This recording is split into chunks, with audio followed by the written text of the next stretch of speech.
In Nigerian companies, how many days did your former employer give for paternity leave? It was 4 days or so. Why? Because I'm not the one who had the baby. That's the pressure. Yeah, but guess what, right? They gave the man 4 days paternity leave because they believe that's all he needs to be at home when his wife has just had a baby.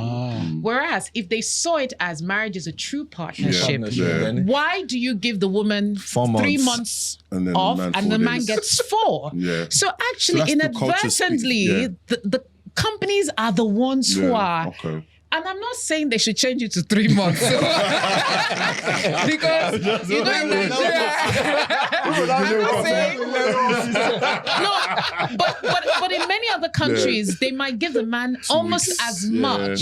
Because actually it helps to relieve the woman. Right? So this is part of... You need to think outside the box. Can work from home solve that though? Like if you have a wife that just had the baby, then... I guess maybe compulsory or, you know, you would be allowed to. So work from home actually is a fantastic thing. This thing is really important because your well-being at home or in family is so key. You know, one of the things I enjoy about running my own business now is that when my son, the 6-year-old, gets back from school, you're there. Yeah. You know, when I was at work, he's in bed by the time I go home. You know, maybe but as you expand, and your business grows, so exactly. How do you deal with that? But also, if you have influence and leverage, it's really funny the way the world works. Because when you start off really junior, you don't have much leverage and influence. But as you evolve in through the ranks, you can actually call the shots a lot more. But it's also about putting structure in place, right? Putting structure in the place and having that support system is absolutely key. But it also has to start in our companies, in our workspaces. I mean, think about a Gen Z young woman now.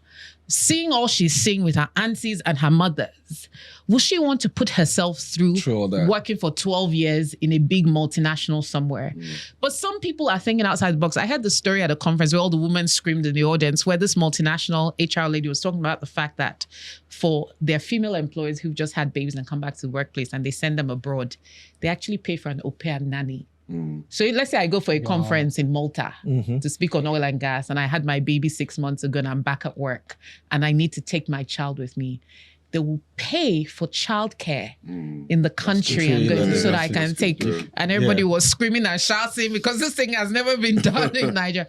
But we need that sort of progressiveness. We don't need a situation where you call me and I'm trying to express milk. I've just come back to the workplace and you tell me to go and use some dingy room that used to be a storage cupboard. Make it purpose built. Show that I belong in that space. All of these things add up and it makes me think, actually, you know what? I can't really do this. I need to exit this workspace. So, you know, it's complex, but we're getting there.